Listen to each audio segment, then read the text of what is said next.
Hola, buenas tardes. Ya vi que se conectaron. Buenas tardes a todas y a todos.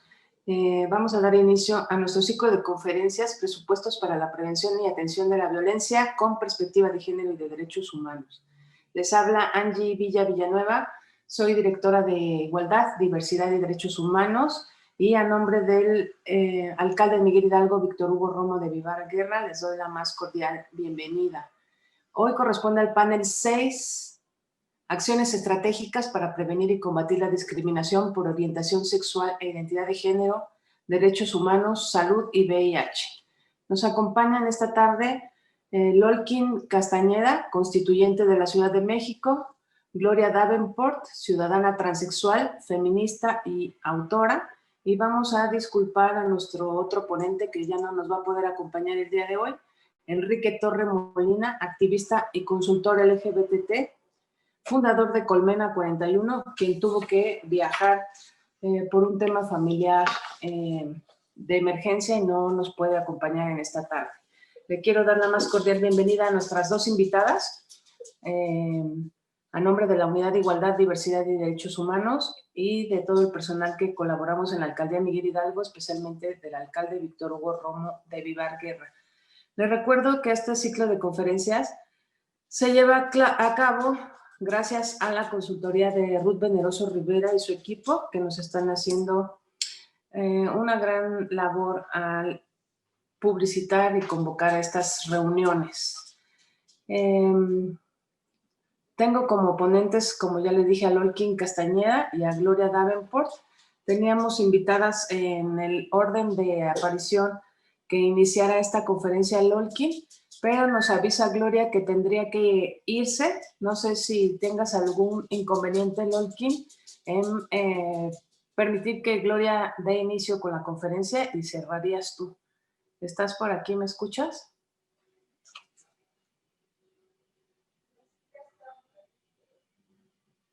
No te escucho, no oigo no la veo. ¿Sí?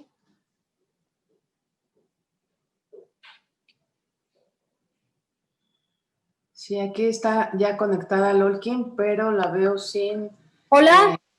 Hola Lolkin, buenas tardes, ¿cómo estás? Buenas tardes, Angie, muchas gracias. Bien. Gracias a ti por acompañarnos. Te estaba preguntando, mira, teníamos previsto que primero participaras tú y cerrara Gloria, pero ella nos acaba de solicitar que si puede comenzar ella y adelante. Tendría que ser. Muchas gracias. Sí, querida. con todo gusto, por favor. Entonces les explico la dinámica. Voy a proceder a leer el currículum de la ponente y ella a su vez tendrá 15 minutos con el ajuste de tiempo porque no nos acompaña Enrique Torre Molina para darnos su exposición. Después presentaré a la otra ponente, nos da su exposición de 15 minutos y después entramos a una ronda de preguntas y respuestas con las personas que nos están viendo. Muchas gracias por acompañarnos. Procedo entonces a presentar a Gloria Hazel Virginia Davenport Fentanes. Mi querida amiga, ¿cómo estás, Gloria? Ya te vi por aquí. Está cerrado tu micrófono, pero no te preocupes, voy a leer tu currículum y ahorita nos saludamos y nos apapachamos.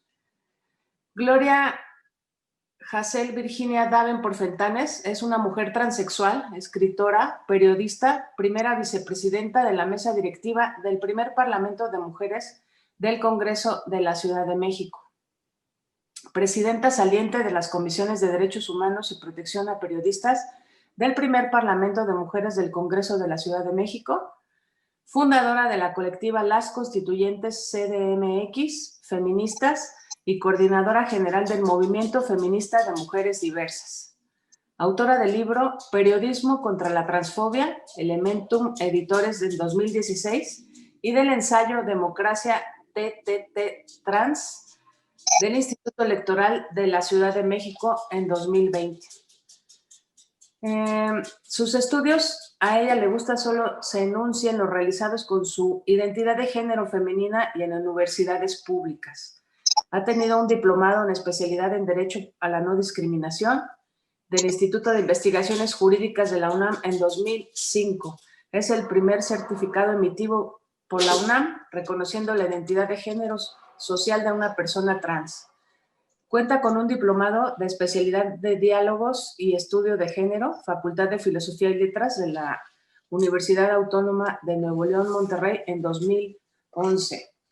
Su experiencia legislativa ha sido coautora e impulsora de la iniciativa aprobada por el Congreso del Estado de Hidalgo para el reconocimiento de la identidad de las personas travesti, transgénero y transexual, trans, a través de la reforma de la Ley del Registro Familiar.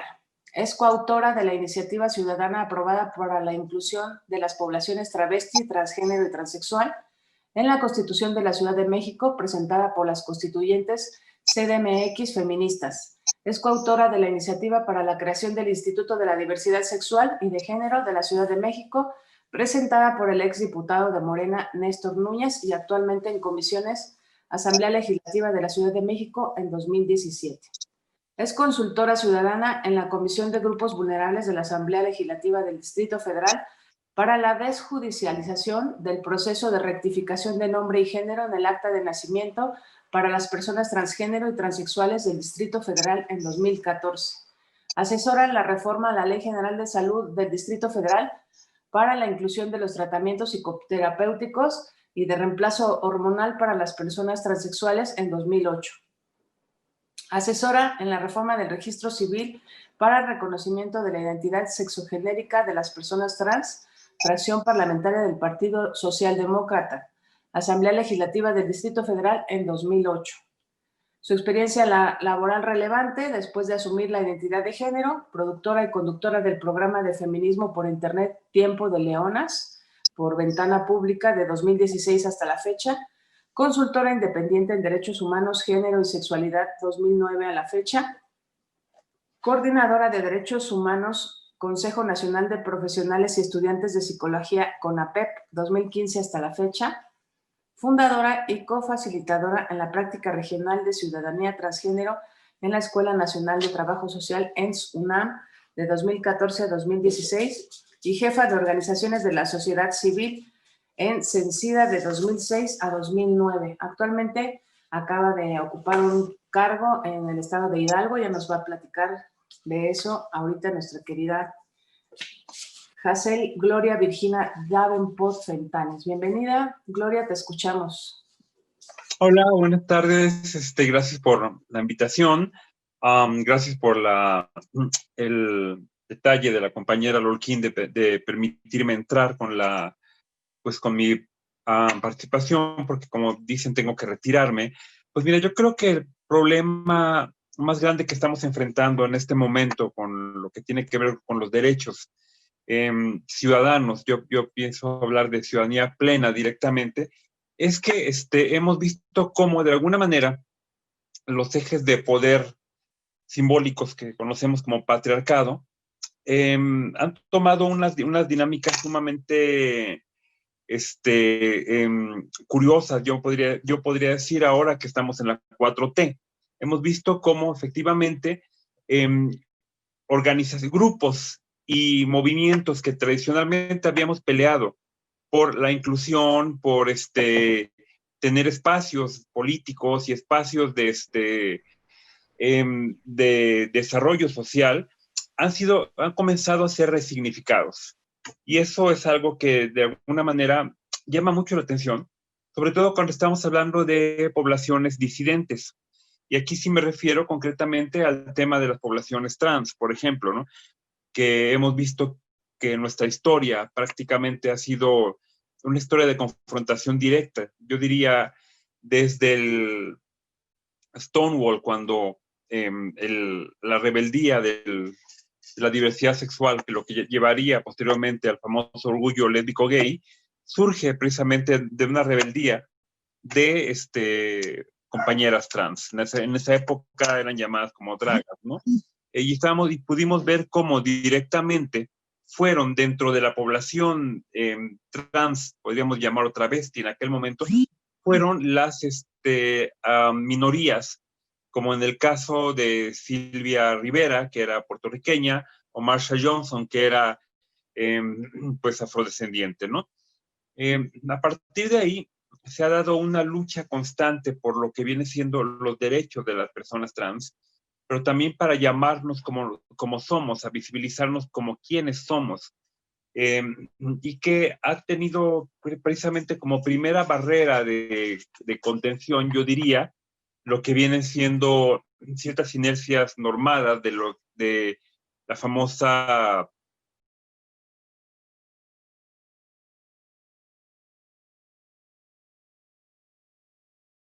Se nos fue tu audio, Gloria. Tienes que activar otra vez tu... En realidad no debe ser visto como una especie de contención o de rivalidad, pero sigue existiendo, ¿no? Lo que creo que ha fallado y ha afectado mucho los derechos y los avances de las poblaciones trans en este momento ha sido de alguna manera esta inercia que le llamamos la homonorma. Está presente en algunas visiones de Lisa Dugan y Susan Stryker, y que se trata de cómo se va volviendo conservador, digamos, el sector, ¿no?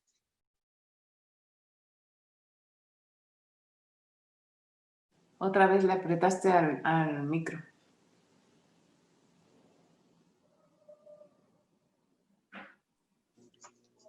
Pero en fin, regresamos. Hemos visto cómo, por más que se han peleado los avances para las personas trans, hemos tenido siempre una especie como de contención, como de invisibilización estratégica por parte de estos grupos, digamos, homonormados, lésbico-gays, que básicamente lo que tienen es una especie como de adopción de lo que viene siendo el modelo conservador heterosexual, ¿no?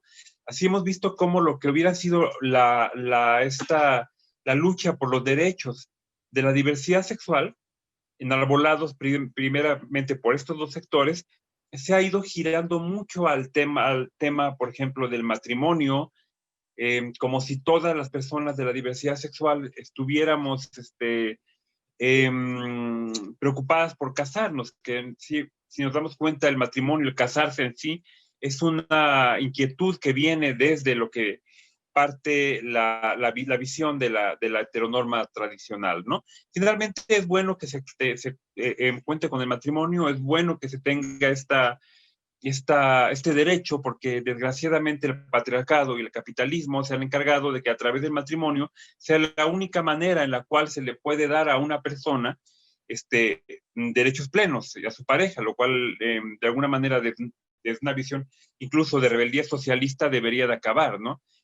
Yo en lo particular, aunque respeto el matrimonio, yo soy de la idea de que el matrimonio debe de abolirse junto con muchas otras cosas, que en realidad lo único lo que nos llevan es un control del Estado, de la monogamia, a través de la monogamia, hacia las personas, sus amores y sus afectos, ¿no? Pero más allá de eso, es bueno que se tenga el matrimonio porque de alguna manera ecualiza.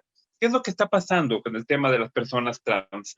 Que hemos estado peleando por nuestra propia resignificación, por ser nombradas, como bien decíamos, de la segunda ola del feminismo, como se le adjudica mucho a Kate Millett esta frase de que lo que no se nombra no existe, cuando ya se hablaba antes de que Kate Millett retomar esas palabras. Nosotros les hemos peleado por nuestro derecho a nombrarnos tal y como somos. En 2006, cuando el propio sistema de salud se da cuenta que no estaban funcionando bien los programas de prevención de VIH, por ejemplo, y se dan cuenta que era porque estaban prácticamente llevados por hombres gays y esta otra variante llamada hombres que tienen sexo con hombre, el propio Centro Nacional de Prevención del VIH, el CENSIDA, contrata a una persona trans y empiezan a generar una política de impacto que lleve la idea de que las trans hablemos por parte de las trans. Y de ahí sale precisamente el concepto de las 3Ts, que posteriormente generaría tanto impacto incluso con algunas personas conservadoras dentro de la diversidad, y que posteriormente, cuando es interpretada desde el feminismo, nos lleva a la posibilidad de hablar de derecho a la identidad, de derecho a la expresión de género y de derecho a decidir sobre nuestras propias cuerpos, ¿no? Para no abundar más y pues dejar más espacio a la reflexión, yo sí tengo esta duda, porque a mí sí me llama mucho la atención cómo de repente, de unos meses para acá, hubo una explosión en redes sociales tan fuerte de grupos de transodio vinculados con el feminismo radical, que en realidad, si nos damos cuenta, el feminismo radical no es transfóbico. Ahí están las posturas que ha hecho Angela Davis, por ejemplo, o la propia Gloria Steinem, que han sido prácticamente los pilares del feminismo radical de la segunda ola, o incluso algunas de las visiones de Andrea Dworkin. Vemos cómo de repente surgió de la nada un sector muy fuerte que está vinculado con élites de poder blancas y incluso con partidos de derecha, y que han empezado a generar esta visión de odio, de transodio, estas personas a las que se les llama TERF por la propia dinámica que llevan, quiere decir Trans-Excludent Radical Feminism, y que en realidad hemos estado viendo cómo están tratando de generar un impacto fuerte para la desciudadanización de las personas trans. Afortunadamente en México no va a ser posible porque tenemos vigentes dos principios fundamentales. El principio a la progresividad de los derechos humanos, que indica que ningún derecho humano se puede echar para atrás, y el principio pro persona también. Lo que llama aquí la atención, repito, y es donde a mí me gustaría mucho centrar el debate en este momento, es cuáles son en sí los alcances de, digamos, este transodio fashion o transodio pop, como yo le digo, y que trae por objeto, repito, empezar a cerrar el espacio de desarrollo y de ciudadanización. Estos grupos de transodio pop, por ejemplo, o de transodio fashion, como yo les digo, los podemos ver ahorita organizados tratando de bloquear el derecho de las personas trans de las infancias trans a su reconocimiento, ¿no? Y incluso abren páginas en Facebook donde llegan a hablar en contra, ellas mismas, desde el transodio, a hablar en contra del derecho de las infancias trans a su reconocimiento.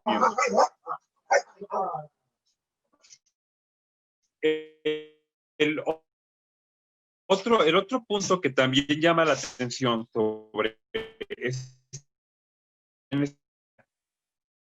tiene directamente con el intento muy internacional de lesbianas en borrar estas tres poblaciones trans, travesti, transgénero y transexual, que están ya en la Constitución, gracias a todo el impulso de las organizaciones y que trae por idea acortar el acrónimo LGBT, LGBTTI, que se ha reconocido en la Constitución mexicana, a solamente LGBT,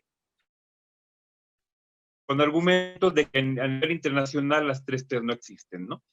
Compañeras lesbianas que de alguna manera están vinculadas con estos ejes de poder capitalista y estos ejes de poder transfóbicos, ¿no? Entonces yo creo que el verdadero reto que tenemos las personas trans ahorita es seguir avanzando por nuestra ruta, pero ya llevando la lucha al feminismo, ya separándonos un poco de esta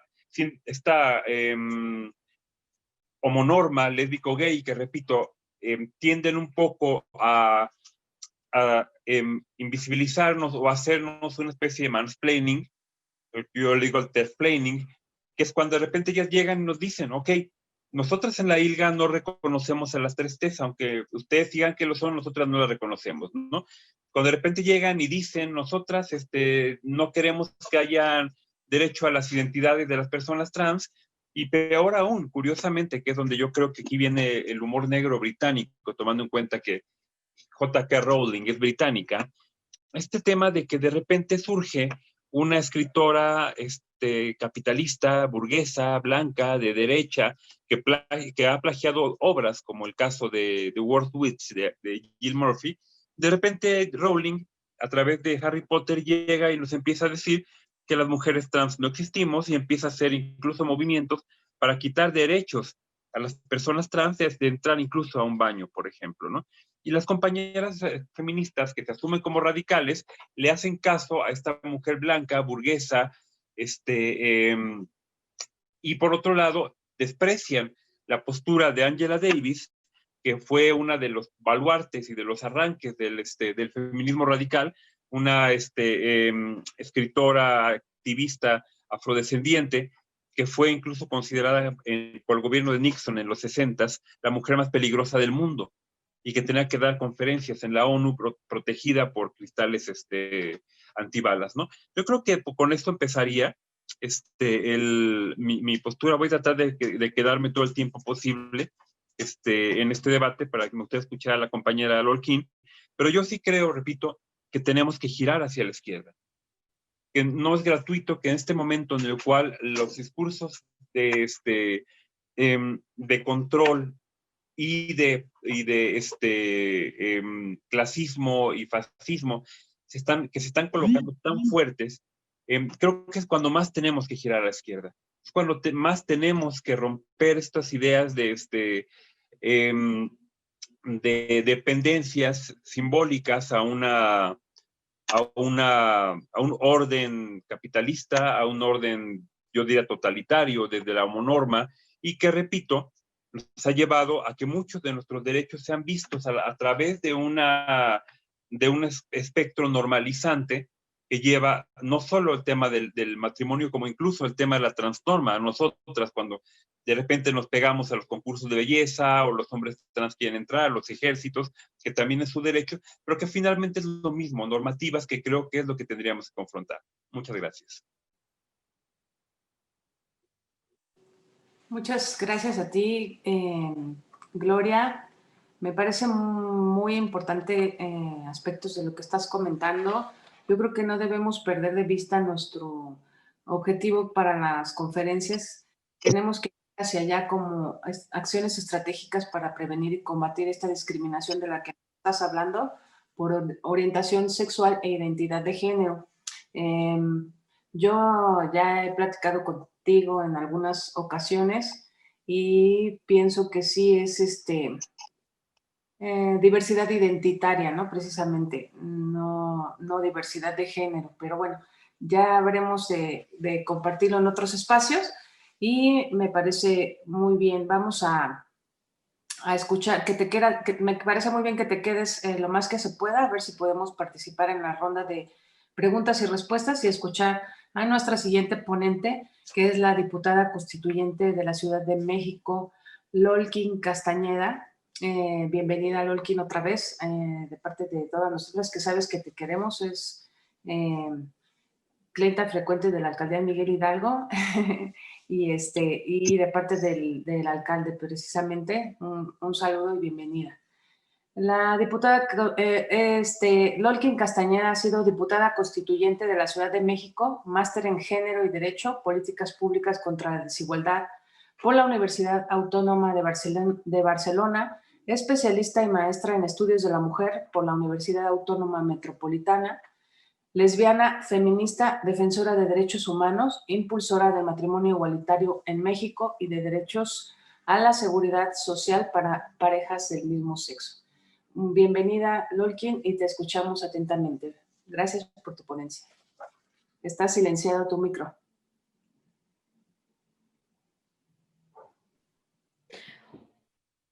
Angie, muy buena tarde. Muchas gracias por la invitación. Muchas gracias, Hazel. Me da gusto escucharte.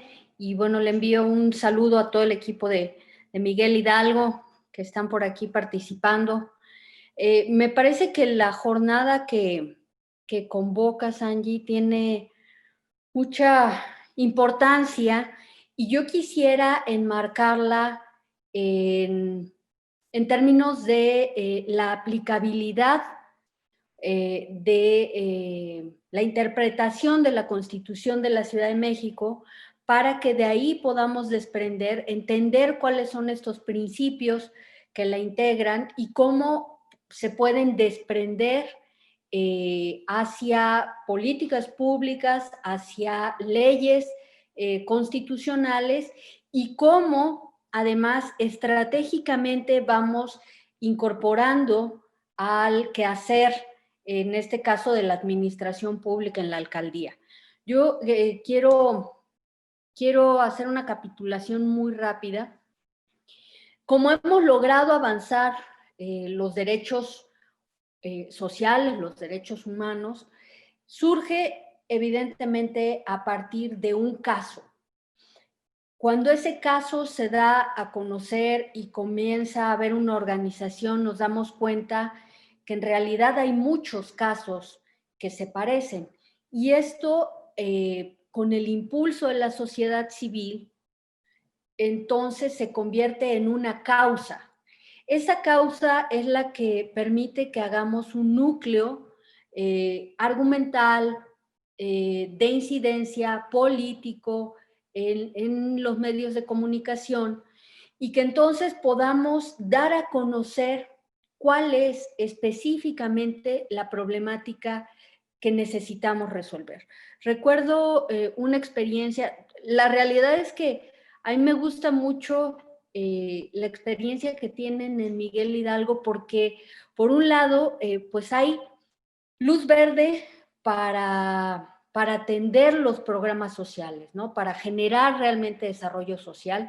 Y eso es muy interesante, a diferencia de otras alcaldías en las que cuesta un tanto, pues, hacer, por ejemplo, estos talleres de sensibilización, estos cursos, etc. Hace muchos años, la alcaldía Miguel Hidalgo, bueno, cuando era delegación, comenzó a identificar un problema de violencia hacia las mujeres, en donde está la vía, ¿no? En Tacuba. Y a partir de eso, bueno, empezaron a ver una serie de diagnósticos, a identificar cuántos casos se estaban denunciando, en dónde, a qué hora. Y entonces fue focalizar en principio una medida que permitiera comenzar a atender el tema. Y entonces estratégicamente tenemos que pensar en dos momentos.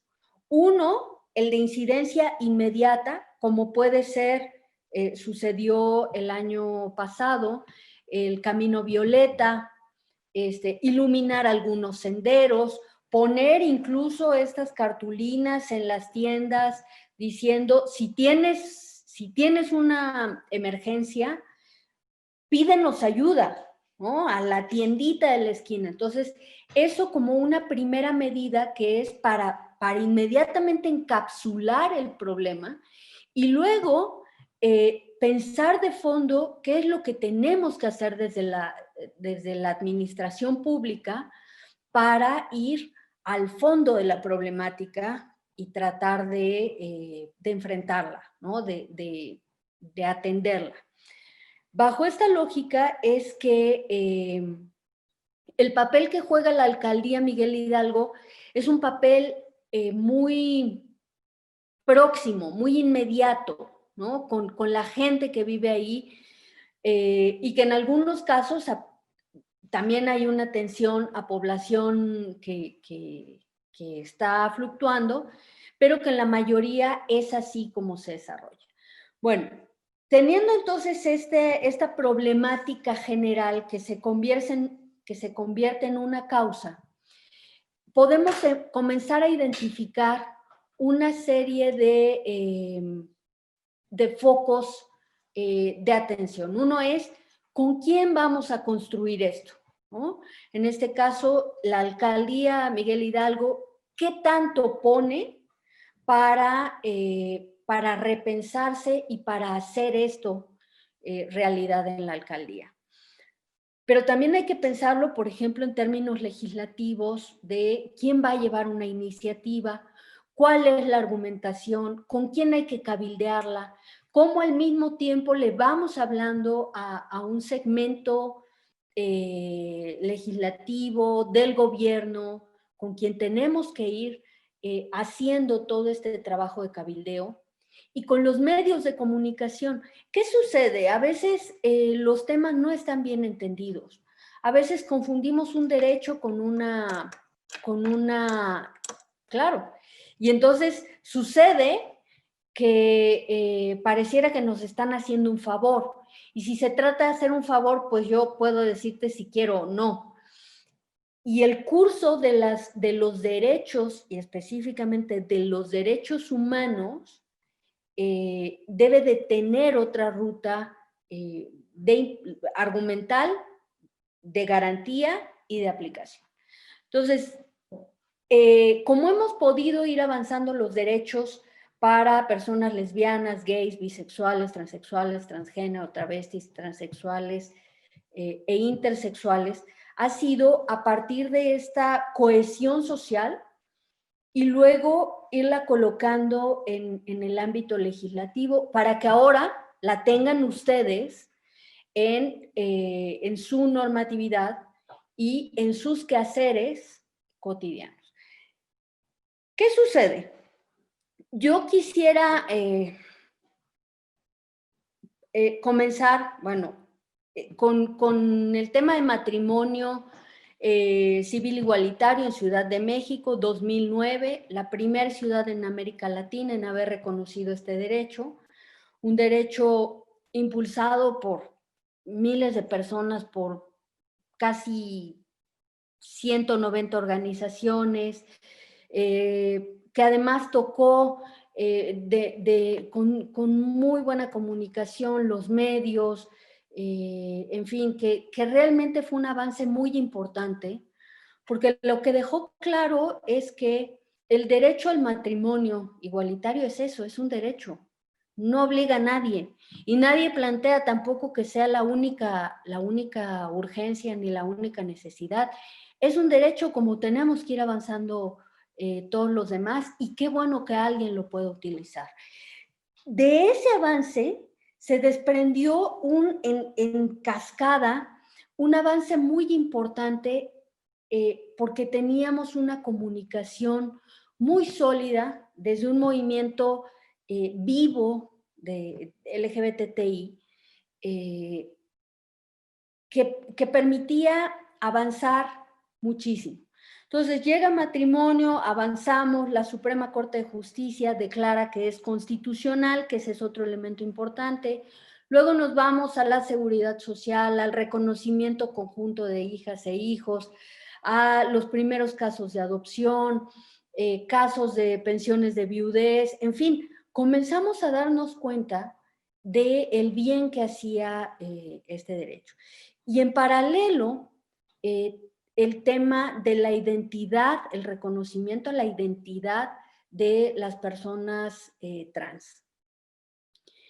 Y entonces, bueno, se continúa avanzando y llegamos finalmente a la reforma política de 2016, en la que, bueno, pues se mandata la redacción de esta primera constitución de la Ciudad de México, y ahí es importante decir que era atribución a preparar un borrador, y que en ese borrador había movimientos representados, movimientos muy importantes, el movimiento feminista, había gente que hacía vocerías de la cultura, escritores, rectores, de muchísimos lugares.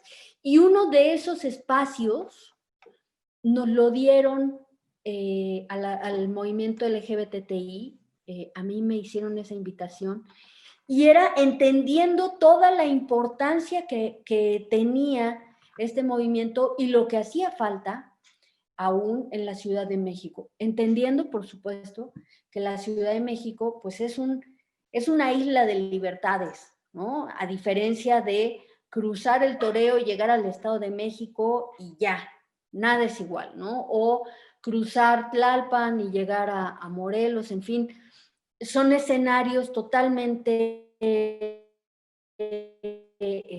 distintos y en muchas ocasiones adversos. Llegamos a la Constitución de la Ciudad de México a redactarla, y hubo un proceso muy interesante, un proceso de parlamento abierto. Entonces recibimos de la población en general iniciativas que fueron discutidas por las distintas comisiones, y ese es un papel muy importante que en la administración pública a ustedes les debe significar. Tienen grupos de referencia ahí. Bueno, están por supuesto todos los comités vecinales que atiende participación, pero ustedes también de manera directa, poder hacer ese vínculo para que la comunidad venga, tenga una mesa de la mano de las y los concejales, y entonces se pueda establecer un diálogo mucho más amplio en aquello en lo que desde la alcaldía no se alcanza a conocer, ¿no? Ese es un poco el modelo que el alcalde ha implementado de gestión de barrio, y que es justamente hacer estas células en el territorio para que puedan dar información de qué es lo que falta ahí, ¿no? En la Constitución de la Ciudad de México, comenzaría diciéndole, bueno, es una constitución totalmente garantista, está basada todos sus principios en el respeto, el reconocimiento a los derechos humanos. Cada uno de los capítulos tiene un título que en realidad ese es el espíritu que engloba. Por ejemplo, cuando hablamos de el artículo número 4, que es importantísimo de derechos humanos, estamos considerando que es una ciudad es una ciudad garantista. Entonces, está la protección de derechos humanos, el principio pro persona, y a partir de este artículo 4, es que se va a regir todo el quehacer de la administración pública, además de todo el diseño de políticas públicas y de leyes secundarias. Aparte de esto, bueno, luego de haber enlistado todo esto, el principio de universalidad, de interdependencia, indivisibilidad, complementariedad, hablamos de igualdad y de no discriminación. ¿Por qué es tan importante el tema de los derechos humanos? Bueno, evidentemente cuando hay un derecho en duda, un derecho que no está siendo garantizado de manera inmediata, esto afecta como en carambola a todos los demás derechos, ¿no? Es decir, cuando una persona no es reconocida en su identidad, esa persona no puede tener acceso a un servicio, al modelo educativo, y entonces esto le va a impactar en términos de salud y así sucesivamente. El principio de igualdad y no discriminación, bueno, es con con el que nos regimos desde la administración pública de manera pulcra para dar una atención a la gente sin importar el color de su piel, su edad, su identidad de género, su orientación sexual, ninguna restricción. Y ahí la realidad es que entre la atención puntual, garantista, que se dé en una alcaldía, en una oficina en particular, por supuesto que impacta en la calidad de vida de esa persona que está ahí.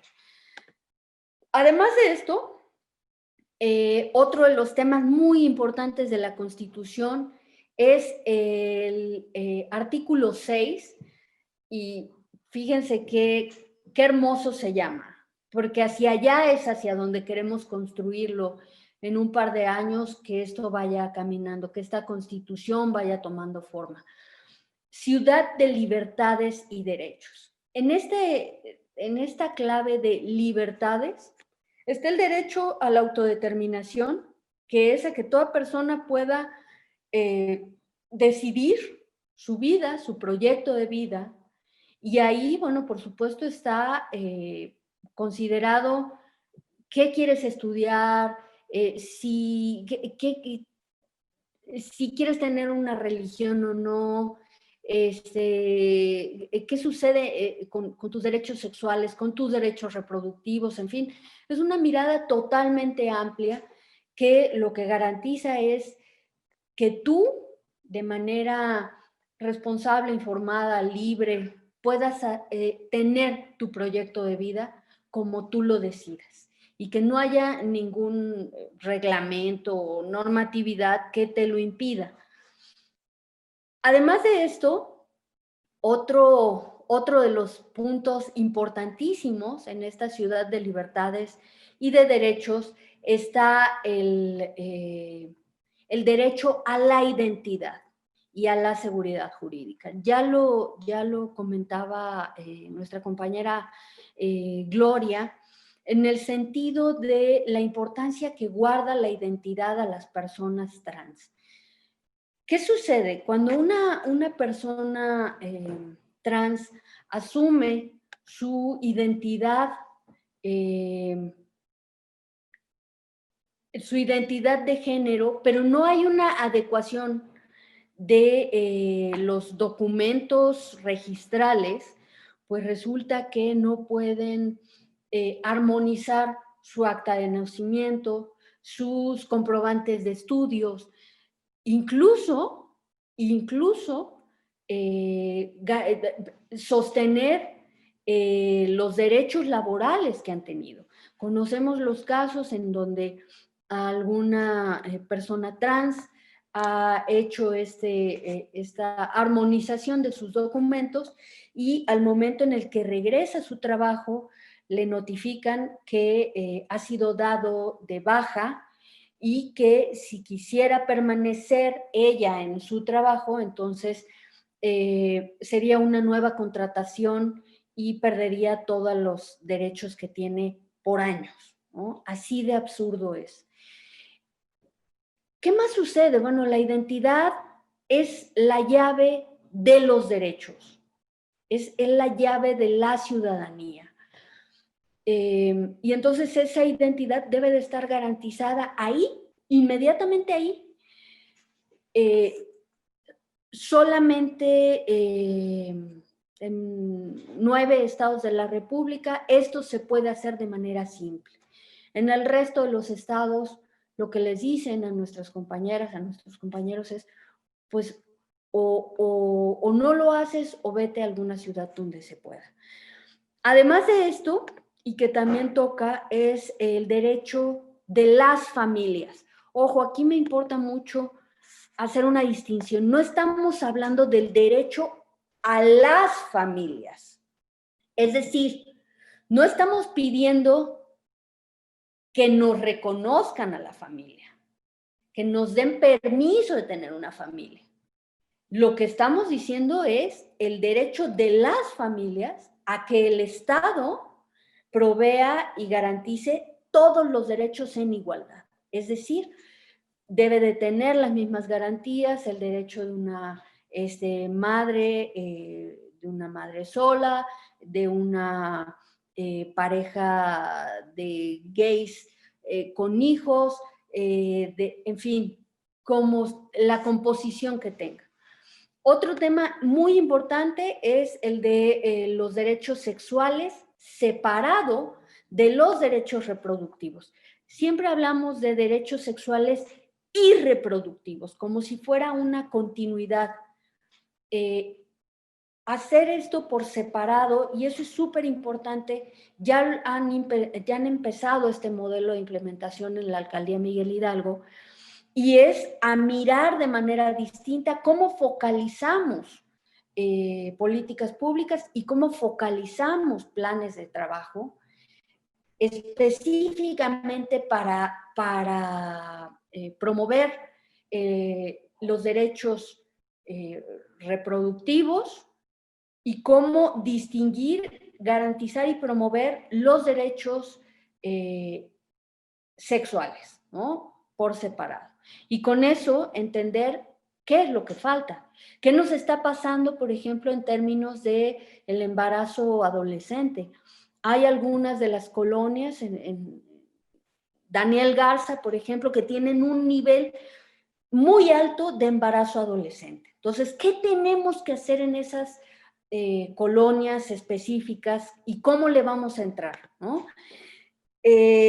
A esto le sigue, y con esto quisiera cerrar la participación, hicimos una reflexión muy interesante dentro de, bueno, con la sociedad civil y dentro de la Asamblea Constituyente, para entender cómo debían de ser entendidos, valga la redundancia, cómo debían ser entendidos los grupos de atención de las personas, ¿no?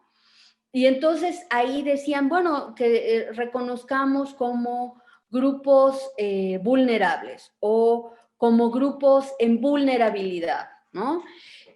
¿Qué sucede? Cuando hablamos de grupos vulnerables, pareciera que una persona nace vulnerable por el simple hecho de haber nacido así. Un ejemplo bien rápido. Yo soy mujer.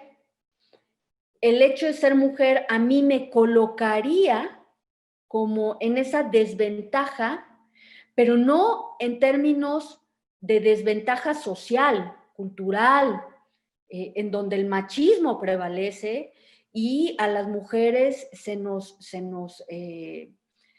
restan derechos, se nos restan condiciones de igualdad.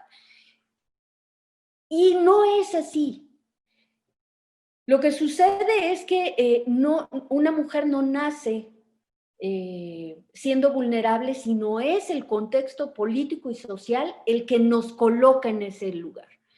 Entonces, pensábamos, bueno, ¿cómo tendrían que ser nombrados para que realmente haya una obligación del Estado? Bueno, en ese diálogo, en esa discusión, llegamos al entendido de que debían de ser definidos como grupos de atención prioritaria. Es decir, en este caso, que la Ciudad de México debe atender de manera prioritaria para garantizar el ejercicio de los derechos que debido a esta desigualdad estructural enfrentamos discriminación, exclusión, maltrato, abuso, violencia y mayores obstáculos para el pleno ejercicio de los derechos y las libertades.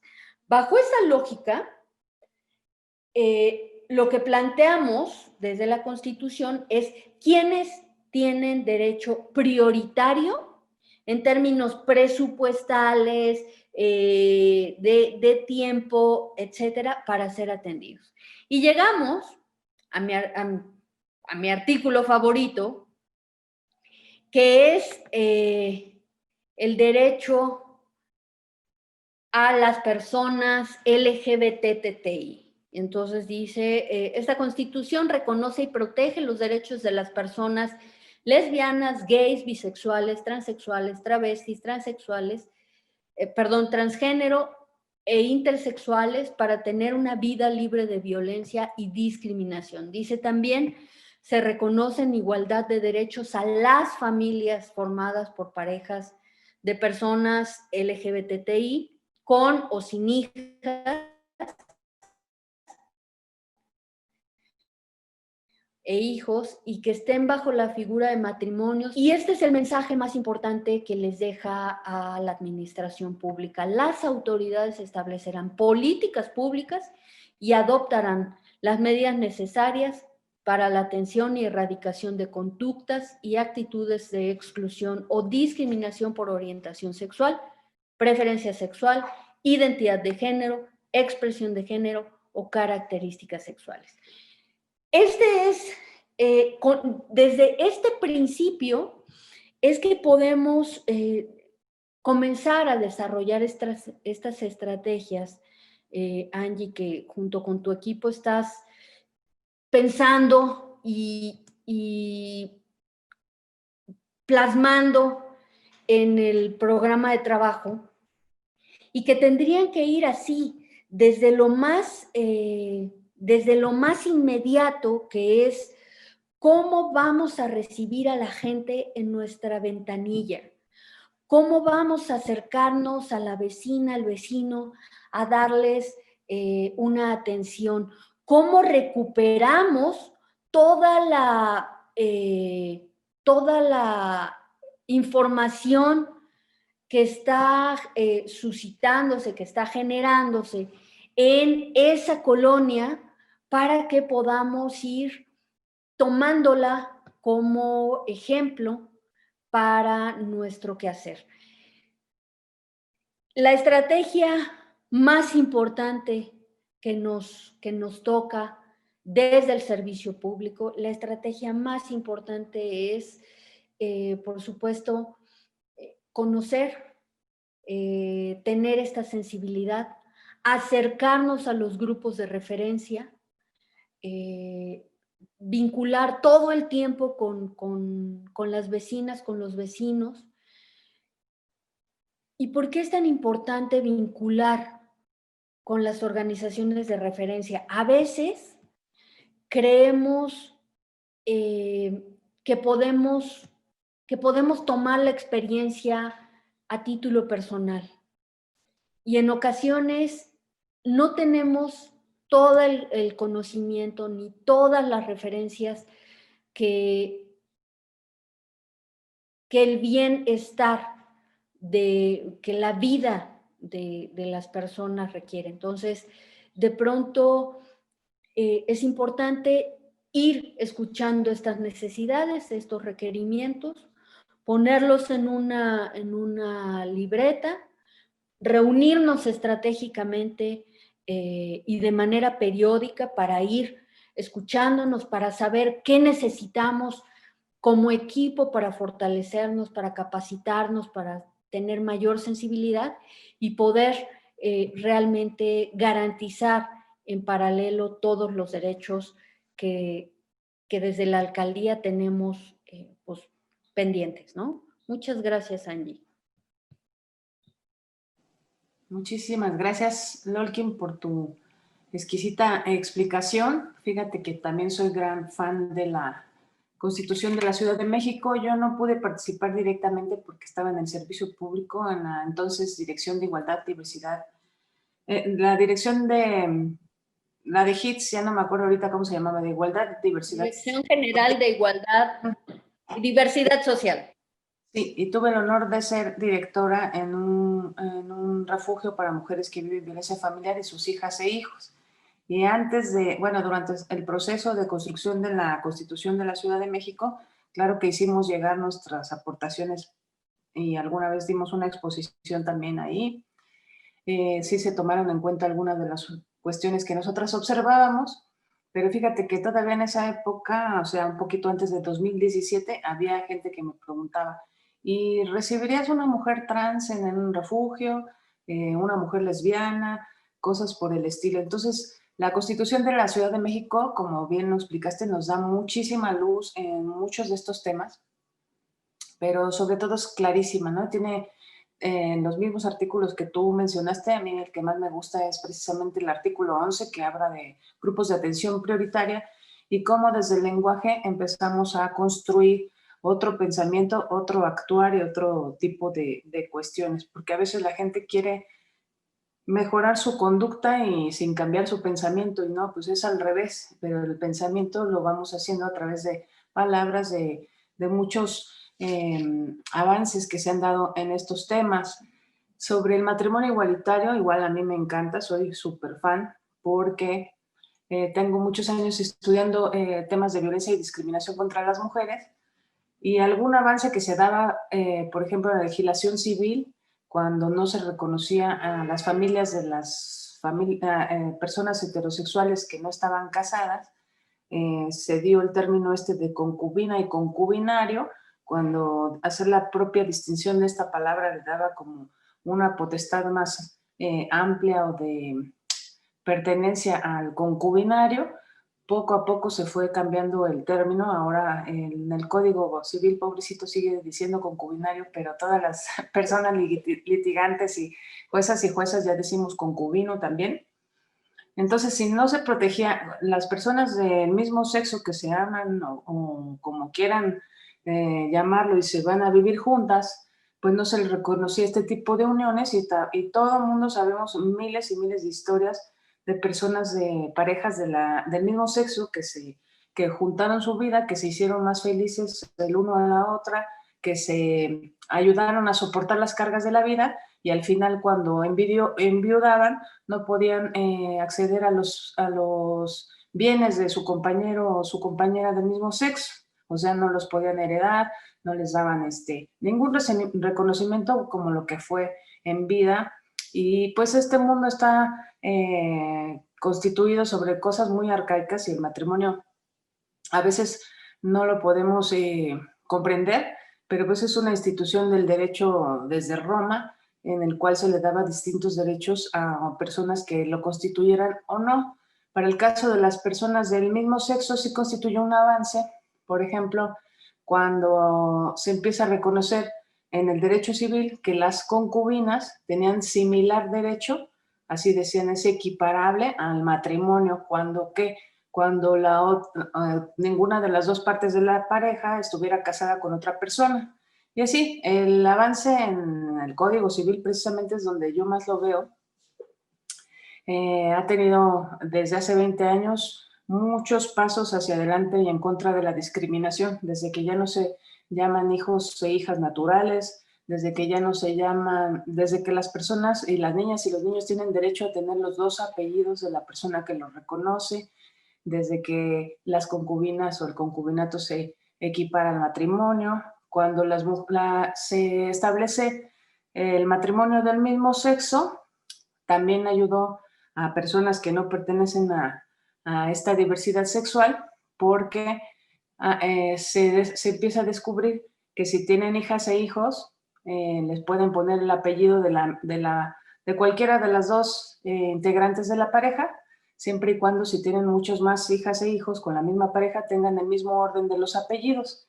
Y ahí las mujeres empezamos a pedir que si se podía hacer eso con los derechos de las personas del mismo sexo, que también se hiciera con las personas de distinto sexo, y hoy por hoy ya podemos decidir el orden de los apellidos de nuestras hijas y los hijos, siendo que podemos poner primero el apellido materno y que si tenemos 4 hijitas e hijitos con la misma persona, nada más nos pide el juez de registro civil que les pongamos el mismo orden de los apellidos a todos los hijos e hijos que tengamos con esa pareja. Entonces, es así como hasta un derecho de las personas de la diversidad sexual que se conquistó con el matrimonio igualitario, nos vino a beneficiar a muchas mamás, que a veces sean solteras, casadas o las que quieran. Ya no tenemos que poner a fuerzas en el orden primero el apellido de un señor que nada más no lo volvió a ver en toda su vida, a veces. O cuando nuestra pareja es chida y dice, yo quiero que lleve primero tu apellido porque yo reconozco todo tu aportación en este hogar y que tú como se acomoden, pero ahora sí ya se puede cambiar el nombre, el orden de los apellidos. Y eso fue a raíz del matrimonio de las personas del mismo sexo, para que vean que también ese derecho nos benefició a todas y a todos, pertenezcamos o no a esa diversidad sexual. Por otra parte, pues al final del día, personas del mismo sexo que no se quieran unir en matrimonio, pero que vivan juntas y juntos, se les va a equiparar su concubinato y a reconocer como si estuvieran casadas, como les comenté al principio de este pedacito de plática del avance en los derechos que se hizo en el Código Civil. Y en los estados de la República donde todavía les niegan este derecho a las personas de la diversidad sexual, ellos y ellas también pueden argumentar un agravio comparado porque tienen más derecho las personas en la Ciudad de México, por ejemplo, las personas del mismo sexo que quieran contraer esta unión civil, que las de otro estado que se los está prohibiendo. Al final del día, como los derechos son progresivos, va a llegar un momento y un punto en que todos los estados de la República se permita esta unión, y no solamente es como un requisito tú lo mencionabas hace rato, un derecho no es una obligación, y quien no quiera casarse, sea de cualquier diversidad sexual o no, si no se quiere casar, pues no se va a casar, no es a fuerzas. Pero si existe el derecho para unas y otros, en añadidura, se les va a dar derechos a las personas, por ejemplo, que viven en el mismo domicilio como si fueran concubinas y concubinos. Por decirles solo un ejemplo, y así hay muchísimo. En fin, qué bueno que te diriges a las y los servidores públicos de la Alcaldía Miguel Hidalgo, que aquí tenemos desde, estoy viendo personal desde luego de la Unidad de Igualdad, Diversidad y Derechos Humanos, nos acompaña gente de la COSEG, gente de Obras. La COSEG, quiero decirles que es la Comisión de Seguridad Ciudadana, porque luego no la reconocen por sus siglas. También está con nosotros Capital Humano y le damos muchas gracias también al personal de los grupos de trabajo de protección civil que nos acompañan, son los que alcanzo a ver ahorita. Tenemos vistas en Facebook y en Zoom, 210 personas participando, y estas conferencias las estamos realizando también gracias a Ruth Veneroso Consultoría. Muchas gracias.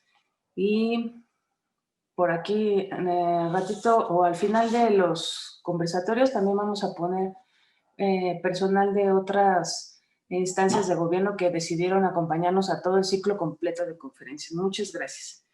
Pues es muy importante conocer esto.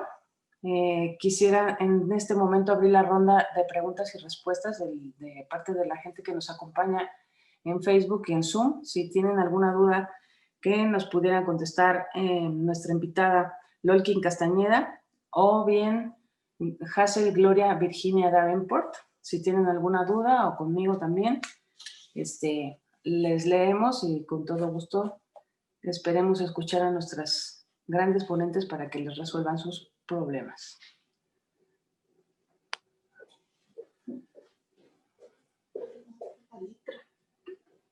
Sí, gracias.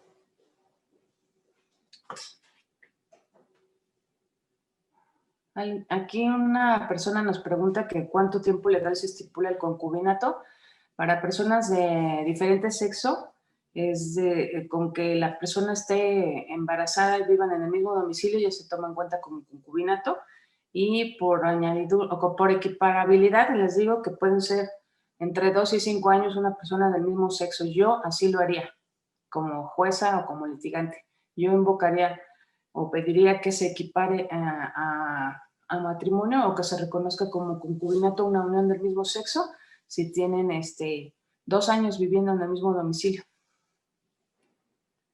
Todavía no está en el Código Civil, por eso les digo que es equiparable. ¿Alguna otra pregunta? Nancy Mendoza dice gracias a todas y a todos.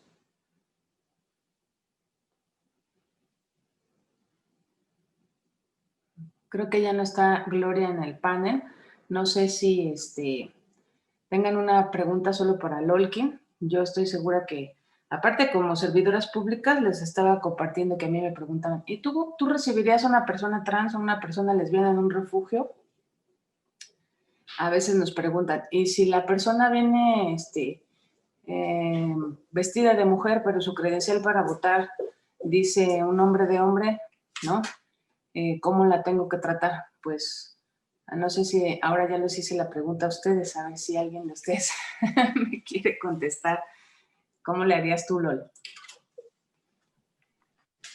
Sí, Angie, la realidad es que de pronto estar ahí en el servicio público nos hace creer que tenemos la autoridad para aplicar la ley, es decir, para decir desde mis prejuicios quién puede acceder a qué servicios y a qué no. Por una razón bien simple. Muchas personas que están ahora en el servicio público entran sin un proceso de capacitación, de sensibilización, y entonces de pronto no queda claro cuál es el ámbito de sus funciones, de su aplicación. El tema de la identidad a personas trans, justo la mayor violencia que genera es el prejuicio que rodea a las personas trans y que entonces les envía un espacio de exclusión, de desigualdad, que lo único que va haciendo es que las condiciones de vida de las personas trans vaya siendo cada vez más en riesgo, ¿no? Y entonces, por eso es tan importante sí tener perfectamente claro que una persona que se presente a solicitar un requisito, perdón, a solicitar un servicio, debe de acreditar exclusivamente los requisitos que le pedirían a cualquier otra persona. No le pueden pedir un comprobante médico si no corresponde. No le pueden pedir un comprobante de domicilio si no corresponde. Tampoco pueden pedir que la identificación esté armonizada a su identidad, porque quien es esta persona es realmente la identidad más importante, su identidad de género, es cómo vive, es cómo transita. La identificación nos corresponde desde el servicio público hacer todo el esfuerzo para que esté perfectamente disponible y armonizada. Porque lo más grave, tú lo sabes bien, Angie, es lo más grave la discriminación que desde el servicio público se hace hacia cualquier persona. Esa discriminación termina pagándola, termina asumiendo el costo esa persona, no el Estado. Entonces, por eso no podemos pensar en rutas paralelas, en procesos de amparos, en nada de eso. Es exactamente que cualquier persona se pueda formar en la misma fila, con los mismos requisitos y a los mismos tiempos, nada más. Y eso no está sujeto a nuestra decisión, ni a nuestros prejuicios, ni a ninguna otra consideración que hagamos fuera del servicio que tenemos que brindar. Eso me parece que es lo más importante que debe quedar claro. Así es, yo concuerdo totalmente contigo y tampoco podemos negar un servicio porque nosotros no estemos preparados a ver cómo le hacemos, pero hay que brindar ese servicio y sin discriminación. Nosotros tendríamos que dar las maneras. ¿Quiere intervenir en ese mismo sentido? Perdón. Me parece que sería muy importante, Angie, solamente tener claro que cuando hay un caso que no se sabe cómo resolver en el momento, porque quien está en esa ventanilla, quien está ofreciendo ese servicio, de pronto no sabe cómo resolverlo, no puede negarlo, tiene que acudir ante su grupo, ante su jefe inmediato, para ver cómo se garantiza, pero no puede irse esa persona de ese lugar sin que quede garantizado ese servicio, ¿no? Absolutamente, o llamar a una persona experta, una organización civil, etc. Gloria, ¿querías comentar a este respecto?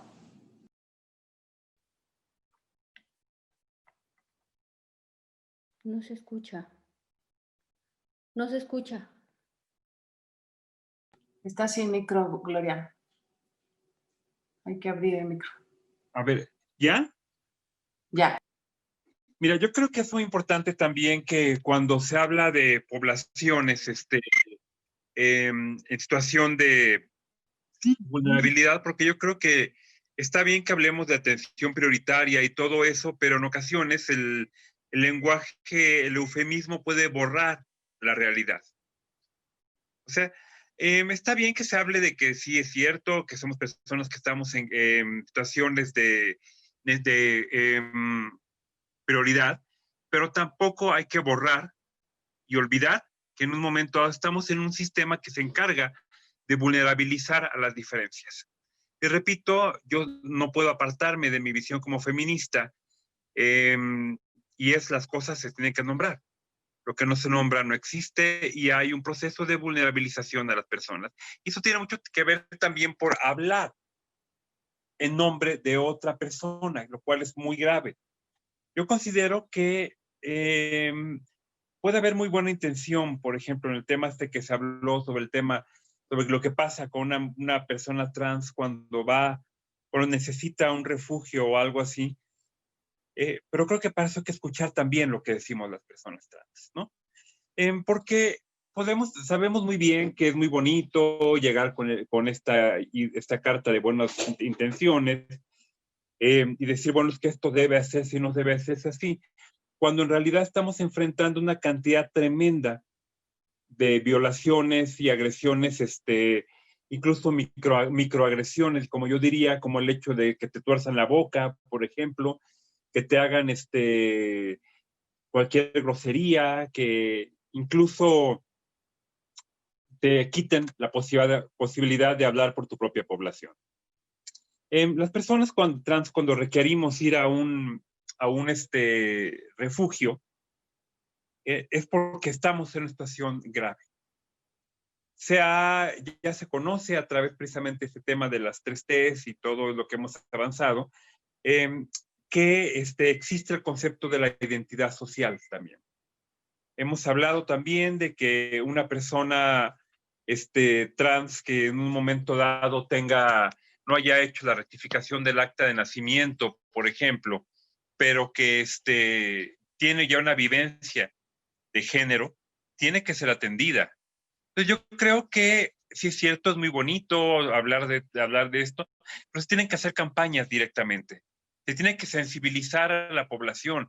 Cuando estaba antes el sistema Boavis, por ejemplo, nos tocaba a algunas personas trans acompañar a compañeras trans que estaban en proceso de buscar un refugio, una casa de apoyo, y de ahí para acá esta situación no ha cambiado. O sea, seguimos siendo percibidas de una manera negativa por estereotipos, por estigmas, por eso que hablaba hace rato de las campañas de odio, y creo que debemos también de sacar de las oficinas al personal burocrático. Es muy bonito llegar, tener una constitución y todo eso, cuando la realidad que se vive fuera de la puerta es distinta. Entonces, repito, parte del problema que hemos visto con algunos grupos, algunas corrientes del feminismo o de la diversidad sexual, es que se tienden a ir con esta ilusión burocrática de que todo está bonito porque está en un libro, ¿no? O sea, hay que salir a la calle, hay que ir a conocer a las personas, hay que vivir, hay que darnos cuenta que necesitamos campañas de inclusión real, no solamente un articulado que solo lo conocemos algunas personas que tenemos determinado perfil y que dista mucho de aquellas quienes están tocando las puertas para ser refugiadas y que, repito, enfrentan estas vulnerabilidades tan curiosamente estratégicas y naturalizadas como el hecho de que alguien que no pertenece a una población hable en nombre de ella. Muchas gracias.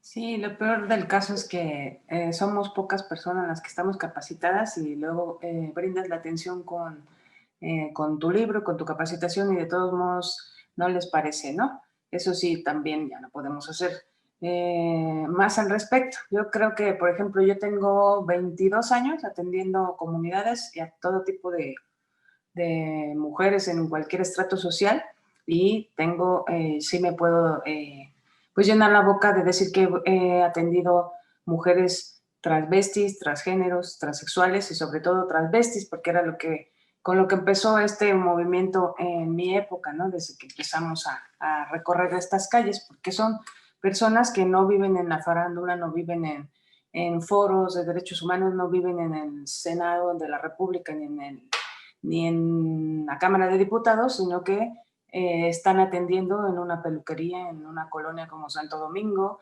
o que viven con su pareja en Miguel Hidalgo, ¿no? Por decir algo. Yo creo que aquí nadie vino a hablar de cosas que no sabe y las cosas que sabemos las tenemos que hablar desde donde las vivimos nosotros, obviamente, que es la atención y a lo mejor no se escuchó completo la pregunta, pero bueno, alguien quería saber, para cerrar, el significado de LGBTTI, como está en la Constitución. ¿Quieres darlo tú, Gloria, o Lolki?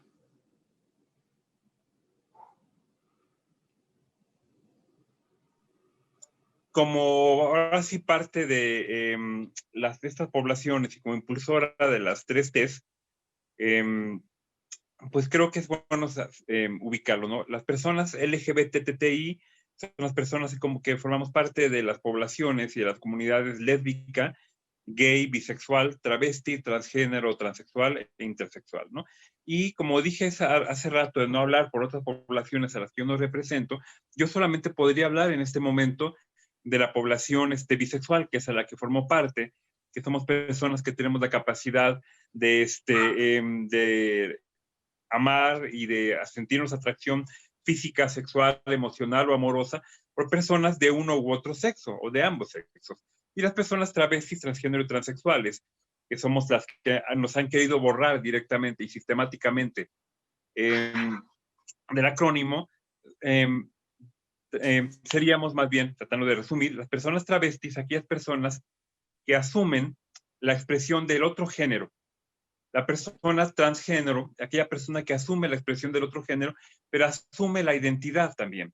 Y la persona transexual es aquella persona que incluye a su anatomía, además de del género pues expresado, lo que vienen siendo algunas adecuaciones anatómicas o corporales, ¿no?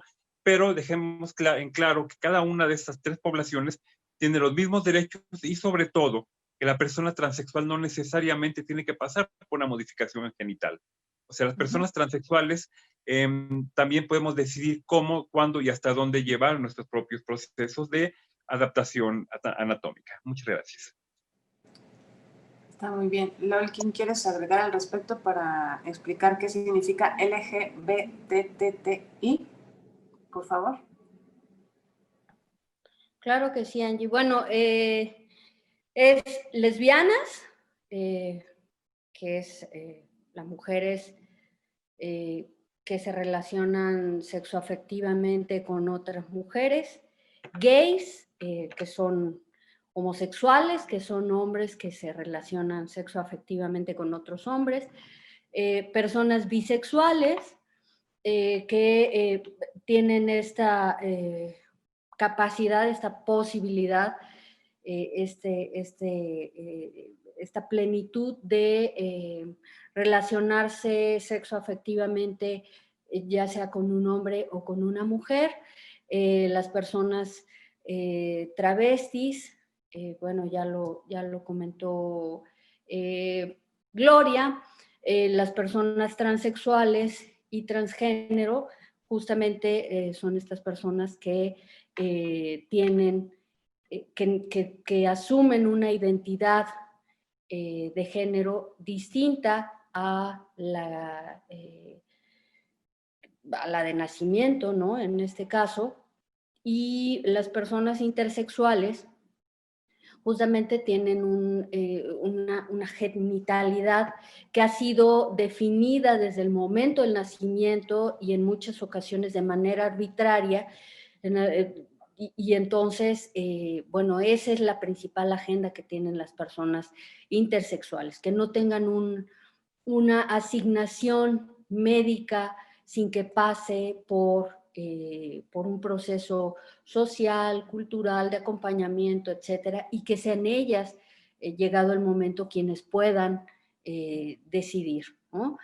Ese es el acrónimo. El acrónimo se forma a partir de pues, un movimiento social que en México tiene 45 años, que a nivel internacional, bueno, pues ha habido distintos movimientos muy importantes y que ha ido pasando este movimiento social por distintos procesos, tanto de organización como de definición de la agenda. Hace rato que comentabas esto, Angie, del asunto del matrimonio y de la garantía de derechos. Recordaba que uno de los argumentos que se daba en aquel momento para, pues para que hubiera este reconocimiento a parejas, específicamente de varones de homosexuales, era en razón de la crisis, bueno, todo el enorme riesgo en el que estaban estos grupos de personas homosexuales al momento de, en los 80s y en los 90s, con el VIH-Sida. Y entonces, en efecto, alguna de las personas en una pareja fallecía, inmediatamente venía la familia y le dejaba, le quitaba todo lo que habían hecho en conjunto, ¿no? Y bueno, pues evidentemente con la omisión de, por parte de la ley, pues a favor y generando eso. No, eso quiero decirte que, bueno, ha sido alguno de los procesos, de los motores que ha habido en el movimiento LGBTI y que ha pasado por cuáles han sido las argumentaciones. En algún momento fue el tema de familias, el tema de matrimonio, el tema de identidad, en fin, ha ido teniendo distintos momentos y distintos procesos, y lo que nos hermana es justamente esa ausencia de derechos que tenemos todas las personas LGBTI, y que si bien son agendas totalmente distintas, que corren por prioridades distintas y demás, pues esa es la clave de fuerza que nos ha permitido empujar en un mismo sentido, entendiendo que todos los derechos son importantes y que por supuesto nadie que está en una organización, en un liderazgo, en un espacio de toma de decisión LGBTI, nadie estaría en contra de alguno de estos derechos. Y solamente terminaría, Angie, diciendo que cuando hablamos de este asunto de matrimonio de manera actualizada, quiero poner dos casos específicamente. Uno es que creemos que el matrimonio es solamente esta figura ideal de el amor, la boda, el mole, el festejo. Y en muchas ocasiones el matrimonio es la diferencia al momento de la separación para una separación en términos de derechos, equitativa. En algún momento me contactó una compañera lesbiana para decirme que ella quería casarse, y la pregunta era, ¿y por qué? Bueno, y ella me contó que ella quería casarse porque tenía 8 años viviendo con su pareja, habían comprado una casa, la casa había salido con el crédito de la pareja, pero quien la pagaba era ella, porque la pareja no trabajaba. Y el conflicto era que la golpeaba recurrentemente. Y entonces ella había intentado separarse en varias ocasiones y su pareja le había dicho, si te vas te vas a quedar absolutamente sin nada, te voy a dejar sin nada.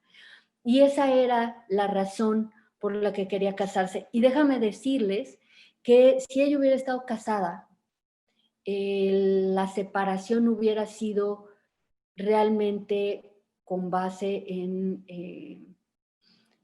criterios legales, ¿no? El papel del Estado, en este caso el papel de las leyes, del tribunal, es qué le toca a cada quien. Y pensando por último en esta lógica del matrimonio, en tiempos de COVID, pues es exactamente lo mismo.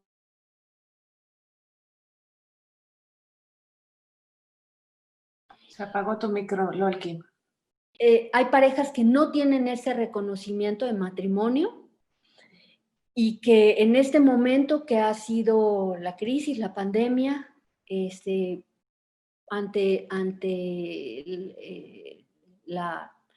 ante el caso de COVID, resulta que no pueden tomar decisiones médicas por su pareja, que no puede decidir absolutamente nada, pero ha habido casos, cuando decía alguien a quien quiero mucho, que la familia es muy decente hasta que deja de serlo.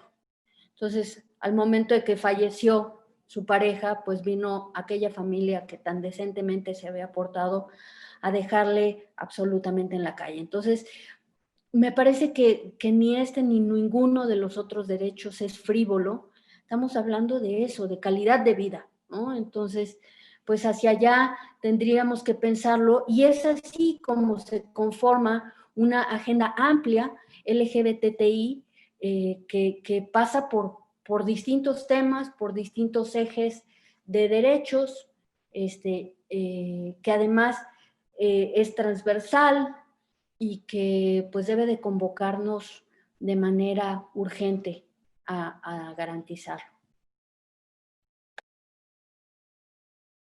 Así es, Lolkin, muchísimas gracias por esta charla en esta tarde de jueves. Estamos muy contentas de que nos hayan acompañado Lolkin Castañeda y Hazel Gloria Virginia Daven por Fentanes a esta sexta emisión del ciclo de conferencias Presupuestos para la Prevención y Atención de la Violencia con Perspectiva de Género y de Derechos Humanos, acciones estratégicas para prevenir y combatir la discriminación por orientación sexual e identidad de género, derechos humanos, salud y VIH. Estoy consciente de que está muy corto el tiempo, no podemos abarcar tantos temas, pero si alguna de las personas que nos está viendo se siente interesada en conocer un poquito más, nos puede llamar a la Unidad de Igualdad, Diversidad y Derechos Humanos. Por favor, búsquenos en redes sociales, estamos como MH y DDH. Saben que nuestras oficinas las tenemos en Vigil 22 en la colonia Tacubaya. Ahorita les voy a dar el teléfono. Y también contamos con una infografía donde viene explicado, como nos explicaron esta Gloria y Lolkin, en las siglas LGBTTI. También lo podemos compartir por WhatsApp o por correo electrónico. No lo tenemos impreso, pero sí se los podemos compartir en algún celular que nos puedan ustedes dar. El teléfono de la Unidad de Igualdad es el 55 52 76 77 73. Y con el gusto de estar con ustedes esta tarde, yo soy Angie Villanueva, directora de Igualdad, Diversidad y Derechos Humanos en la Alcaldía Miguel Hidalgo. Agradezco al grupo de trabajo de la unidad que nos acompaña y hace esto posible, a Ruth Veneroso Consultoras, a todas las servidoras y servidores públicos de la alcaldía. Por aquí alguien me saludó de obras, no alcancé a ver si es Agustín. Muchas gracias por su entusiasmo, por su participación, por estar abiertas a la modernidad y a la justicia, al progreso de los derechos, porque siempre que aprender no nos podemos estar cerrando, y mientras haya personas con diferentes derechos y sin acceso a las mismas oportunidades que nosotras y nosotros, tenemos que seguir avanzando para que pueda existir la justicia social. Lolkin, muchas gracias de parte de Víctor Hugo Romo de Vivar Guerra. Gloria, gracias de parte del alcalde Miguel Hidalgo. Gracias a todos ustedes y nos vemos el siguiente jueves. Muchísimas gracias por participar. Hasta pronto, que tengan linda tarde. Bye, bye.